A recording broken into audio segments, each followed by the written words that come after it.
అందరికీ నమస్కారం। ఈ రోజు నేను చేయబోతున్న వంట పాలకూర పెసరపప్పు అండి। బాండి పెట్టుకొని పెసరపప్పు వేసుకోవాలండి। పెసరపప్పును దోరగా వేయించుకోవాలి।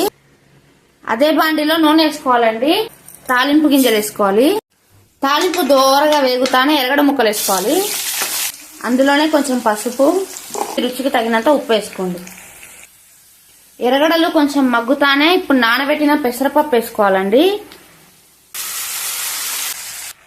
ఇప్పుడు ఇందులోనే అవలా సోలాగా దంచిన అల్లం సన్నగా కట్ చేసిన పాలకూరను వేసుకోవాలండి। పెసరపప్పు బాగా మగ్గుతానే తెల్లవాయి కారం వేసుకోవాలండి।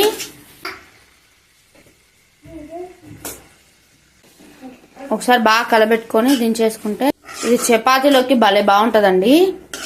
అన్నం అద్దరిపోయే పాలకూర పెసరపప్పు రెడీ। మా వీడియో కనుక మీకు నచ్చినట్టయితే లైక్ చేయండి, షేర్ చేయండి, సబ్స్క్రైబ్ చేయడం మర్చిపోవద్దు। Thank you for watching. Bye.